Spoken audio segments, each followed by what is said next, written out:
Hey everybody. In this video series we will be trying to understand the concept of extremization of functional. Last video में आपको एक basic idea लग गया था कि functional क्या होता है. So with that very basic idea हम लोग आगे बढ़ते हैं. मैंने आपको उस वीडियो में एक बात बताई थी कि इस पूरे चैप्टर सीरीज़ के लिए हमारे जो सेंटर ऑफ अट्रैक्शन होगा जो फंक्शनल, वो होगा I equal to a to b f of x y and y dash. Okay, so इस फंक्शनल को ही हम एक्सट्रीमाइज करने की कोशिश करेंगे इस सीरीज में. नाउ एक्सट्रीमाइजेशन से हम क्या समझते हैं, हमारा आइडिया क्या है एक्सट्रीमाइज करने का मतलब. तो इस प्रॉब्लम में हमारे पास क्या है ना कि y और x के बीच में एक क्लियर मैप जो है, ये f जो है ये मैप मिसिंग है. हमें नहीं पता है कि ये जो मैप होगा ये कैसा होगा, और हमारा जो गोल है वो यही होगा कि इस फंक्शन को हम इस तरीके से, इस रिलेशनशिप को ऐसे फाइंड कर सकें दैट कि जो हमारा i है इधर बिकम मैक्सिमम और बिकम मिनिमम. ओके, एक बार फिर से, इस चैप्टर में जो हमारा मेजर गोल होगा वो है y का एक फंक्शन कैलकुलेट करना, एक रिलेशन कैलकुलेट करना x के रिस्पेक्ट में, इस तरीके से कि हमारा i जो है वो या तो मैक्सिमम हो जाए या मिनिमम हो जाए. ओके, तो अब समझते हैं कि अब हम लोग एक्सट्रीमाइजेशन की तरफ बढ़ते हैं. सो सपोज हमारे पास एक इनिशियल रिलेशन था y नॉट. रिलेशन किस बात का? सो लाइक हमें क्या फाइंड करना था, y और x के बीच में एक रिलेशन कैलकुलेट करना है इस तरीके से कि i का वैल्यू इधर मैक्सिमम हो जाए या मिनिमम हो जाए. सो सपोज हमारे पास एक इनिशियल रिलेशन था y नॉट, एक इनिशियल फंक्शन था y नॉट. अब कंसिडर करते हैं कि y नॉट एक दूसरा रिलेशन हमने कैलकुलेट किया y नॉट प्लस ईटा नीटा, जहाँ पे जो नीटा है वो भी एक फंक्शन ऑफ x ही है. ओके, इस तरीके से है कि ये ज्योमेट्रिक बाउंड्री को डिस्टर्ब नहीं कर रहा है, इस रिलेशन को, इस फंक्शनल के ज्योमेट्रिक बाउंड्रीज को डिस्टर्ब नहीं कर रहा है. इस तरीके का हमने एक नीटा फंक्शन लिया है. हम अज्यूम करते हैं कि ये डिफरेंशिएबल होगा. ओके, एक्स के रिस्पेक्ट में ये डिफरेंशिएबल होगा, हम अज्यूम करते हैं. और ईटा जो है हमारे पास वो एक small, very small arbitrary quantity है. ओके, सो सपोज हमारे पास दो रिलेशन है y नॉट और y not plus eta Neeta x. तो इस कंडीशन में क्या होगा कि अब हमारे पास जो है वो मेनली अब हम लोग एक्सट्रीमाइजेशन के कंडीशन की तरफ धीरे धीरे आगे बढ़ रहे हैं. सो जो हमारा वेरिएशन है उसे हम डेल वाई से रिप्रेजेंट करते हैं, और ये वेरिएशन जो है वो हमारे फंक्शन के चेंज को दिखाता है. यानी सपोज y नॉट जो इनिशियल रिलेशन था हमारा x के साथ, उसमें हमने एक थोड़ा सा चेंजेस डाला है जो कि क्या है, ईटा नीटा. उन चेंजेस के कारण एक फंक्शन, एक रिलेशन दूसरा बना हमारे पास जो इस फंक्शनल को डिफाइन कर रहा था. ओके, सो यहाँ पे जो डेल वाई है वो है हमारा ईटा नीटा. ये डेल वाई जो है ये, इसे हम वेरिएशनल ऑपरेटर बोलते हैं.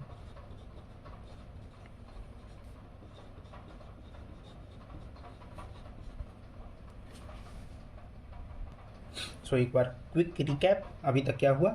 हमारे पास एक इनिशियल फंक्शन y नॉट था, हमने क्या किया, एक दूसरा फंक्शन और ले लिया y नॉट प्लस ईटा नीटा.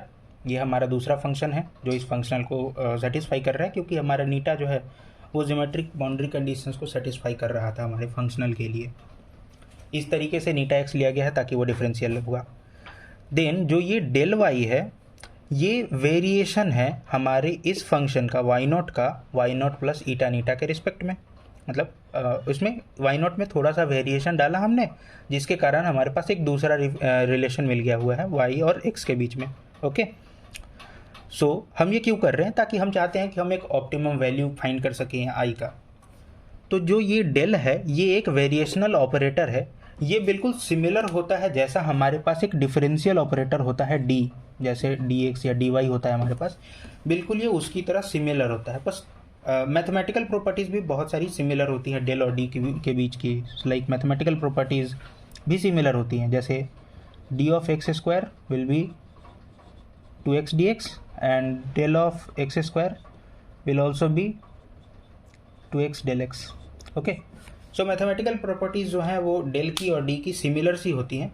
जो कॉन्सेप्चुअल डिफरेंस होता है वो ये होता है कि जो हमारा डी होता है वो अप्रोक्सीमेशन होता है एलोंग द कर्व के, मतलब लाइक फंक्शन में जो चेंजेस होते हैं उसमें अलोंग द कर्व जो चेंजेस होते हैं उनके अप्रोक्सीमेशन को हम लोग डी से डिनोट करते हैं, आई मीन डी ऑपरेटर से डिनोट करते हैं। एंड लाइक अगर फंक्शन में कुछ चेंज होगा अलोंग द कर्व नहीं, ये फंक्शन में ही चेंज हो रहा है, so that will be denoted by this del operator. I am sorry, change along the curve and from change from curve to curve. I am sorry अगर confuse किया जा रहा है तो एक बार फिर से ये कॉन्सेप्ट को वापस क्लियर करते हैं। लाइक डी ऑपरेटर की बात करें, सो फंक्शन में जो चेंजेस होते हैं, सपोज इस आर्गुमेंट पॉइंट से इस आर्गुमेंट पॉइंट के बीच में जो चेंज होता है इसके अप्रोक्सीमेशन को हम लोग डी ऑपरेटर से डिनोट करते हैं, से डी वाई।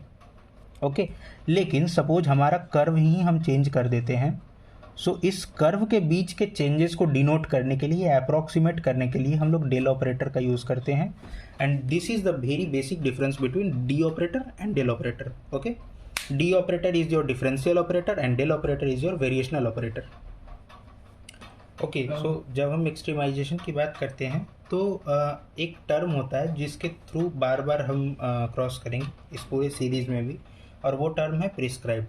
सो प्रिस्क्राइब्ड करने का मतलब क्या होता है? इसका मतलब होता है कि जो फंक्शन का वैल्यू है किसी गिवन पॉइंट पे वो प्री डिटरमाइंड है और कुछ भी करने से वो चेंज नहीं होगा। यानी कि सपोज हमारे पास एक पर्टिकुलर वैल्यू है जो हमने बोला ये वैल्यू हमारे फंक्शनल में आएगा ही आएगा, चाहे कुछ भी हो जाए। यानी हमारा फंक्शन जो होगा, मतलब n नंबर फंक्शन फंक्शनल्स के लिए पास कर सकते हैं। सो ये सारे फंक्शनल वैल्यूज जो हैं वो इस पर्टिकुलर पॉइंट पे आके मिलेंगे ही मिलेंगे, और ये पॉइंट जो है वो प्री डिटरमाइंड पॉइंट होगा। और तो ये बात जब हम बोलते हैं, इस पॉइंट बात का मतलब होता है कि से ये पॉइंट ए था, सो ये ए पॉइंट पे हमारा जो फंक्शन है वो प्रिस्क्राइब्ड है, या फंक्शनल जो है वो प्रिस्क्राइब्ड है। यानी एक नोन या प्री डिटरमाइंड वैल्यू है जिसका वैल्यू अब चेंज नहीं किया जा सकता है फंक्शन चेंज करने से भी। इसे ऑफन यूज़ किया जाता है बाउंड्री कंडीशंस के लिए हमारे द्वारा। मतलब जब हम ये प्रॉब्लम सॉल्व कर रहे होंगे तो हमारे लिए बाउंड्री कंडीशंस में, क्योंकि हम बाउंड्री कंडीशंस को वायलेट नहीं करना चाहेंगे और हम ऐसा नहीं चाहेंगे कि फंक्शनल सॉल्व करने के चक्कर में हम अपने बाउंड्री कंडीशंस को भूल जाएं। सो प्रिस्क्राइब करने का मतलब ये होता है कि हमारा फंक्शन का जो वैल्यू है वो किसी गिवन पॉइंट पे प्री डिटरमाइंड है और it can not be changed. Now suppose अगर हम बोलते हैं इस फिगर में कि एक एंड पॉइंट पे हमारे फंक्शन का वैल्यू जो है वो प्रिस्क्राइब्ड है, ठीक है। सपोज किसी एक एंड पॉइंट पे जो हमारे फंक्शन का वैल्यू है वो प्रिस्क्राइब्ड है। जो इनिशियल रिलेशन था वाई नॉट वो इस सॉलिड लाइन से हम रिप्रेजेंट कर रहे हैं यहाँ पे। सो अगर अब हम बोलते हैं कि ये वैल्यू जो है इस एंड पॉइंट पे प्रिस्क्राइब्ड है, इसका मतलब क्या होगा? एक जनरल कर्व जो इस पॉइंट से पास कर रहा होगा, क्या हम उसे ऐसा लिख सकते हैं वाई नॉट प्लस ईटा नीटा एक्स, जहाँ नीटा कोई भी एक फंक्शन ऑफ एक्स हो सकता है। इस बात को ज़रा ध्यान से सुनिएगा, रिपीट कीजिएगा मेरे साथ। अगर हमारा पॉइंट जो है वो फिक्स्ड है, ये वाई नॉट ये प्रिस्क्राइब्ड है, सॉरी, तो अगर हम ये बोलना चाहें कि एक जनरल कर्व जो इस पॉइंट से पास कर रहा होगा, क्या वो वाई नॉट प्लस ईटा नीटा एक्स नहीं होगा? ईटा नीटा, वेयर दिस नीटा is your function of x of course. तो जो हमारा फंक्शनल है, तो हम क्या करने का कोशिश करेंगे ना कि लाइक सपोज अगर हम इसके वैल्यूज़ को सब्सटीट्यूट कर देते हैं, लाइक इस फंक्शन के वाई नॉट के वैल्यू को सब्सटीट्यूट कर देते हैं, तो जो हमारा आई था जो एक फंक्शनल था इस फंक्शन ऑफ वाई पे डिपेंड कर रहा था, है ना। अगर हम इसकी वैल्यूज़ को सब्सटीट्यूट कर देते हैं इसमें एज इट इज़, तो क्या हमारा आई जो है वो ईटा का फंक्शन नहीं हो जाएगा? क्या हो जाएगा? ये f of x y naught plus eta नीटा comma y naught dash plus eta नीटा dash.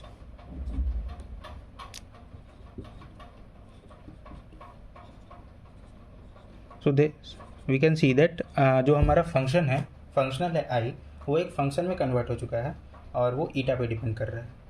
Okay, like we can not directly say it is converted into function, लेकिन अब ये ईटा पे डिपेंड कर रहा है। तो अगर हमें इस आई का अगर एक्सट्रीमाइजेशन करना है, मैक्सिमाइजेशन करना है, तो क्या हम लोग directly D I upon d epsilon करके उसे जीरो कर सकते हैं, है ना। अभी तक हमने क्या किया? हमने बोला कि हमारा जो कर्व था वो एक किसी पर्टिकुलर पॉइंट इन पॉइंट पे प्रिस्क्राइब्ड था, तो एक जनरल कर्व जो इस पॉइंट को क्रॉस कर रहा होगा वो होगा y naught plus eta eta. Then हमने बोला कि हम इस वैल्यू को सब्सटीट्यूट कर देते हैं अपने फंक्शनल में, तो हमारा जो फंक्शनल आई था वो अब सिर्फ ईटा पे डिपेंड करेगा। सो इसका extremization d I upon d epsilon equal to 0 से हो जाएगा हमारे पास। अब अगर हम ये बोलते हैं कि वाई नॉट जो था हमारे पास वो एक्सट्रीम वैल्यू ही था, like y naught was itself extreme value. So उसके लिए क्या कह सकते हैं कि जो d I upon d epsilon equal to 0 था वो एप्सिलॉन इक्वल टू 0 पे 0 हो रहा होगा। हमने 3 बातों का ध्यान दिया यहाँ पे। हमने बोला कि हम सबसे पहले डी आई अपॉन डी एप्सिलॉन को 0 कर रहे हैं, and now we are assuming or saying that suppose this solid line relation itself was giving the maximum value of I। अगर हम इसे सब्सटीट्यूट करके आगे एक्सट्रीमाइजेशन का कंडीशन लगा रहे होते तो ये जो वाई नॉट वाला रिलेशन था उसके कारण ही सपोज आई का मैक्सिमम वैल्यू आ रहा था हमारे पास, या मिनिमम वैल्यू आ रहा था, या एक्सट्रीमम वैल्यू आ रहा था। सो उस कंडीशन में डी आई अपॉन डी एप्सिलॉन जो होगा at epsilon equal to 0, like अगर हम एप्सिलॉन को 0 कर देते हैं अगर, तो ये वाई नॉट ही बच जाएगा, है ना, और वही हमारा मैक्सिमम था।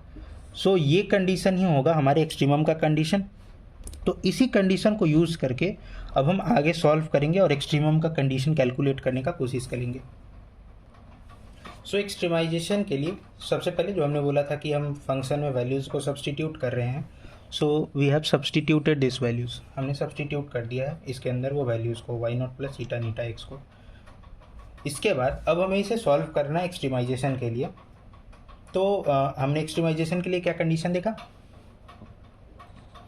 कि like d I upon d epsilon equal to 0 at epsilon equal to 0 हम ये करने वाले। अब ये कैसे करेंगे हम? इसके लिए हम मैथमेटिक्स में यूज़ होने वाले बहुत ही फेमस सीरीज़ टेलर सीरीज़ का यूज़ कर सकते हैं। सो लाइक आई होप कि आपको टेलर सीरीज़ के बारे में पता हो कि हम किसी भी फंक्शन को एक्सपैंड कर सकते हैं उसके टेलर सीरीज़ के फॉर्मेट में। सो ये एक इन्फिनिट सम ऑफ सीरीज़ की तरह हम इसे डिनोट कर सकते हैं, like f x can be expanded as f of a plus f dash of at a x minus a plus f double dash a x minus a का whole square upon 2 factorial plus f triple dash of a x minus a whole cube upon 3 factorial plus dot dot dot and it will be continuing itself. So हम यही concept का use करने वाले हैं और ये वाले टर्म को हम टेलर सीरीज़ में एक्सपैंड करने का कोशिश करेंगे। सो आइए आप मेरे साथ इस सीरीज़ को एक्सपैंड करते हैं।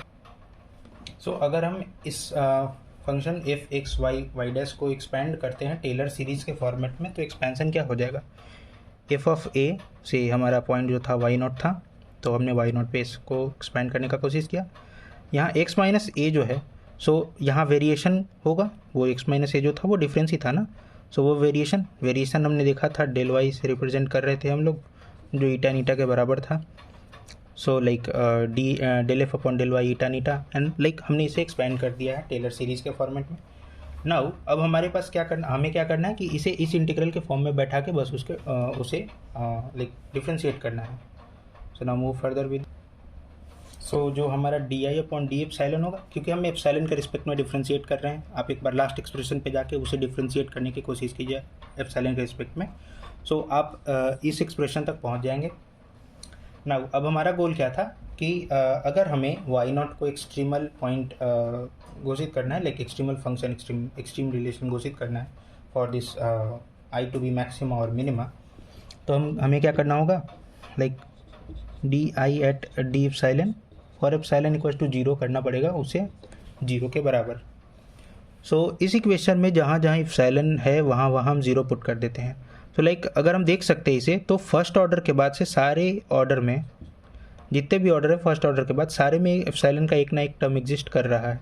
तो अगर ऐसा होगा कि हम एप्सिलॉन को 0 करते हैं तो फर्स्ट ऑर्डर के बाद जितने भी हायर ऑर्डर के डिफरेंशियल हैं वो सारे कैंसिल आउट हो जाएंगे या वो 0 हो जाएंगे। तो अब हमारे पास ये एक्सप्रेशन बचा है।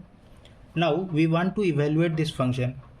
बाय द वे इसकी बात करें, सो जो ये टर्म है हमारे पास t i upon d epsilon at epsilon equal to 0, इसे हम डेल आई से रिप्रेजेंट करते हैं और ये हमारा होता है फर्स्ट ऑर्डर वेरिएशन। और ये जो फर्स्ट ऑर्डर वेरिएशन है, लाइक हम जब बोलते हैं कि डेल आई इक्वल टू 0, तो इसका मतलब ये होता है कि ये हमारा एक्सट्रीमल, कोई सा भी एक्सट्रीमल पॉइंट दे रहा होगा। लाइक ये हो सकता है ये मैक्सिमम पॉइंट हो, ये मिनिमम पॉइंट हो, या एक सैडल पॉइंट हो, लाइक इक्विलिब्रियम पॉइंट जो होता था हमारे पास। तो ऐसा कोई सा भी पॉइंट हो सकता है, फर्स्ट ऑर्डर वेरिएशन से हमें पता कर सकते हैं ये। लेकिन फर्स्ट ऑर्डर वेरिएशन से इनमें से ये कौन सा होगा ये डिफाइन करना मुश्किल होता है। इसके लिए हम सेकेंड ऑर्डर वेरिएशन में जाते हैं, del 2i में। ओके, लेकिन क्योंकि ये हमारे कोर्स के स्कोप में नहीं है तो इस सीरीज़ में I will not be continuing with this thing. तो अभी हम इतने से ही आगे बढ़ते हैं। सो अब हमारे पास क्या है, like we can see we have a eta term and a eta dash term. हम चाहते हैं इस नीटा डैश के पावर को रिड्यूस करना ताकि हम इसे सॉल्व कर सकें। तो उसके लिए हम यहाँ पे क्या कर सकते हैं, हम यहाँ पे बाई पार्ट्स लगा सकते हैं। एंड हम वही करने वाले हैं नीटा डैश को लाइक एलिमिनेट करने के लिए, ताकि नीटा के टर्म्स में हमारा वैल्यू आ जाए, हम बाई पार्ट्स लगाने वाले। सो आई होप आपने बाई पार्ट्स लगा लिया होगा। क्योंकि ये वीडियो लंबा हो रहा था, so I did not show the process of how we are going to like integrate this thing. हमने बाई पार्ट्स लगा कर नहीं दिखाया है। आई एम अज्यूमिंग कि आपको बाई पार्ट्स लगाने आता होगा इंटीग्रेशन में। देन जो हमारे पास डेल आई आया है, जो वेरिएशन आया है, वेरिएशनल फॉर्म आया है हमारे पास, वो ये आ रहा है। आपको याद हो लास्ट वीडियो में मैंने जिक्र किया था वेरिएशनल फॉर्म का। वेरिएशनल फॉर्म क्या था, आपका डिफरेंशियल इक्वेशन का एक इंटीग्रल फॉर्म था। और अगर आप ध्यान दिए हों तो लाइक आपने फंक्शन के इस इंटीग्रल फॉर्म को जनरेट किया है अभी। This equation is basically called Euler Lagrange equation. ये जो आप इक्वेशन यहाँ पे देख पा रहे हैं that is called Euler Lagrange equation. So अभी और ये जो कंडीशन आपको दिख रहा है that is for the boundary condition. ये बाउंड्री कंडीशन को सेटिस्फाई करने के लिए है, क्योंकि हमने एक अजम्पशन लिया था एंड दैट अजम्पशन वाज कि हमारा एक एंड पॉइंट जो था वो प्रिस्क्राइब्ड था, जिसके कारण हम इस इक्वेशन तक पहुंच पाए हैं। सो इस बाउंड्री कंडीशन को हम वायलेट नहीं करना चाहेंगे। That is why this thing is also important. Okay, so let's end this video with this question. हमारे पास क्वेश्चन ये बोलता है कि हमें ऐसा एक यूलर लैग्रेंज इक्वेशन फाइंड करना है जो इस आई को एक्सट्रीमाइज करता हो। लाइक हमें एक रिलेशन फाइंड करना है वाई और एक्स के बीच में, बेसिकली यही। और अभी अभी जो हमने प्रूफ किया था that proof was del f upon del y minus del f upon del y dash